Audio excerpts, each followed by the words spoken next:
여러분 안녕하십니까? 국제무역론 김신행 김태기 교수님 챕터 2장 교환과 국제무역 2절에 있는 국제무역 중에서요. 지난 시간에 이어서 국가 간의 무역을 한번 살펴보도록 하겠습니다. 자, 국가 간의 무역하는 거나 개인이 무역하는 거나 원리는 똑같죠. 우리가 지난 시간에 어떤 한 개인이 다른 사람과 한계의 대체율이 달랐을 때 교육을 통해서 효용을 증가시킬 수 있다 봤고요. 뭐 국가 간의 교육도 마찬가지입니다. 똑같이 무차별 곡선 대신 사회 무차별 곡선을 이용해 가지고 똑같이 교육을 통해서 후생이 증가할 수 있다. 그걸 보시면 될 것 같습니다. 자, 그래서 두 나라가 교육을 한다라고 할게요. 근데 거기 보시면 A국과 B국이 있어요. A국과 뭐 미국이라고 할까요? 이렇게 B국 이렇게 두 나라가 교육을 하고 있는데요. 자, 두 나라의 선호 체계는 동일하다라고 할게요. 지난번에 본 것처럼 선호 체계는 동일하고 XJ랑 YJ 보유량은 서로 다르다. 이렇게 합시다. 오케이? 자, 그래서 두 나라의 A국에 대한 이거 웰페어 후생 함수라고 보시면 되겠습니다. B국에 대한 이렇게 선호 체계는 동일한데 재화가 좀 차이가 있다라고 합시다. 그래서 A국은 XJ를 많이 가지고 있고 B국은 YJ를 많이 가지고 있다. 이렇게 하시죠. 그래서 부존 재화의 부존량이 재화의 부존량 이렇게 쓸까요? XJ, YJ에 대한 재화의 부존량이 차이가 있는 거야. 오케이. 부존량이 차이가 있습니다. 자, 위에 우리 다음 페이지 위에 그림 보시면 나와 있듯이 이와 이 스타 이렇게 표현을 했습니다. 자, 두 나라가 있습니다. 이렇게 두 나라가 있습니다. 자, 우선 여기 왼쪽을 A국가라 할까? 근데 이때 부존량이 A국가는 XJ를 좀 많이 가지고 있고요. B국가는 이렇게 YJ를 좀 많이 가지고 있다. 이렇게 생각을 하시죠. 여기 XJ, YJ, A국가, YJ, B국가 이렇게 있습니다. 오케이? 이해 가시죠? 자, 여기 점을요 우리가 2라고 하고요. 여기 점을요 B국의 소비 균형해서 다른 나라니까 스타 이렇게 붙이도록 합시다. 자, 그래서 거의 두 번째 단락 볼게요. 무역 이전에 A국의 후생 수준은 2점을 지나는 거기 보시면 W 제로가 되겠고요. 무차별 곡선 찾았죠? 그래서 이렇게 되어 있는 거야. 이렇게 W 제로 A국가라 합시다. 이 B국가도 마찬가지야. 아니면 그냥 W 스타를 붙이면 B국가라 합시다. 책에 있는 것처럼. 그리고 B국가는 이렇게 생긴 거야. 그래서 스타를 붙였습니다. 오케이. 자, 이때 우리 무차별 곡선의 접선의 기울기가 이렇게 여기 보시면 이렇게 되어 있죠. 이거를 거기 책에 보시면 그냥 P 이렇게 되어 있습니다. 얘가 P.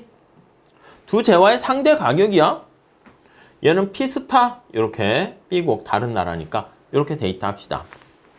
이게 이제 MRS 개인으로 봤을 때 MRS라 보시면 되겠죠. 국가 간의 MRS라 해도 뭐 상관은 없긴 한데요. 우선은 이렇게 돼 있습니다.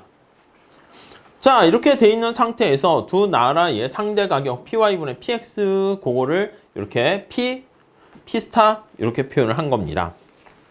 자, 우리가 교육하기 전에 비포 상황을 한번 볼까요? 비포 상황을 봤습니다. 자, 세 번째 단락 볼게요.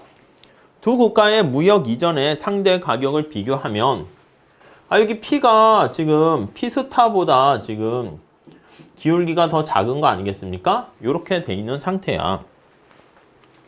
자, 이거는 뭐야? 기울기가 완만하기 때문에 A국의 도메스틱 가격입니다.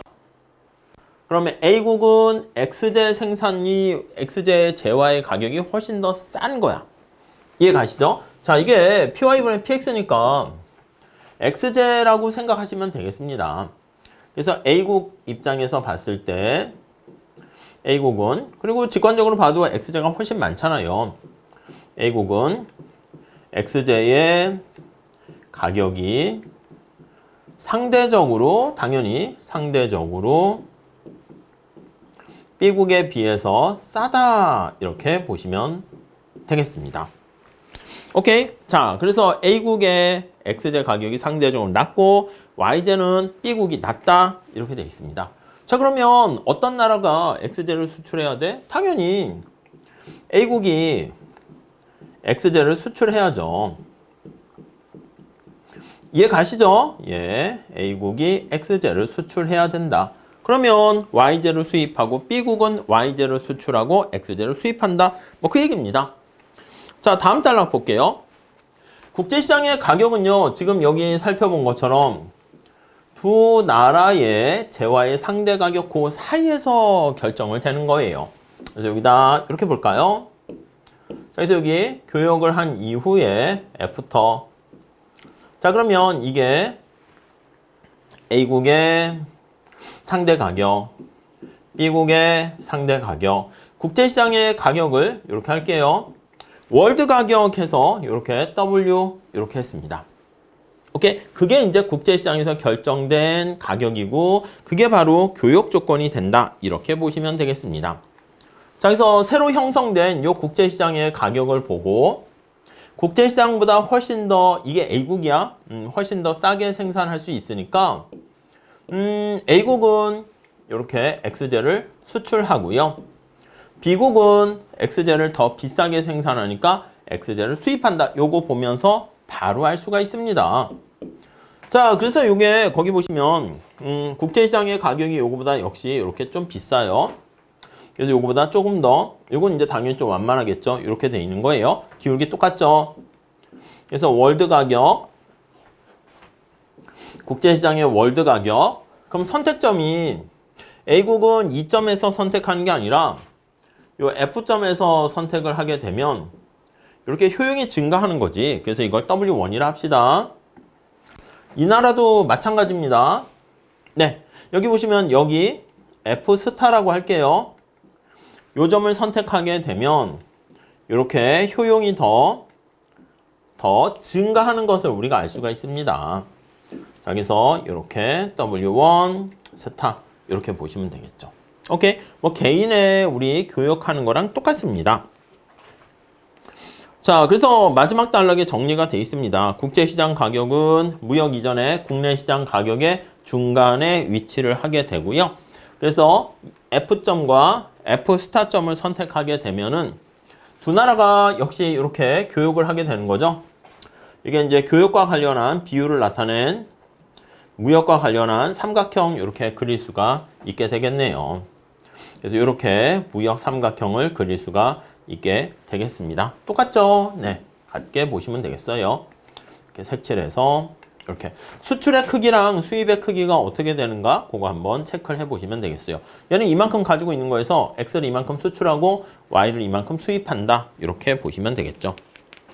자, 이렇게 되면 둘 다 어떻게 됩니까? 교역을 통해 가지고 상호 이득을 얻게 되네. 후생이 같이 증가하게 되니까 윈윈 이렇게 되는 것을 우리가 확인할 수 있겠습니다. 이해 가시죠? 오케이. 맨 마지막 줄 볼까요? 각 재화의 재화 보유량과 선호도의 차이 때문에 재화 보유량이 다를 수 있고요. 요거 지금 살펴보는 건데 재화의 부존량의 차이가 다를 수 있고 재화에 대한 보유량이 다를 수 있고 그리고 선호가 지금 같다고 했는데 선호가 또 다를 수 있겠지. 선호의 차이가 있을 수 있고 네, 그렇기 때문에 재화의 상대 가격은 다양하게 형성될 수 있고요. 다음 페이지 가보시면 상대 가격의 차이로 인해서 요거요. 상대 가격의 차이로 인해서 무역이 발생하게 되고 이렇게 개인이 교환을 하는 것과 마찬가지로 국가 간의 무역을 하게 되면 역시 상호 이득을 얻게 된다라는 거 알 수가 있습니다. 자, 두 번째 줄 보시면 재화의 양이 국가별로 고정되어 있다 가정을 했어요. A 국가는 XJ가 많다라고 그냥 시작을 했고요. B 국가는 XJ보다 Y가 많다라고 시작을 했는데 이는 생산 측면을 고려하지 않은 거야. 그러니까 생산 측면에서 아니 왜 A는 이 XJ를 훨씬 많이 갖고 있는데 A시 당초 네, 그런 한계가 있어요. 그래서 이 모형에는 약간 뭐라고 할까? 한계라고 할까? 지금 요 부존 자원이 원래 주어져 있다라고 한다는 측면에서 생산은 그냥 주어져 있다. 생산 측면은 그냥 무시했다. 이렇게 간과했다.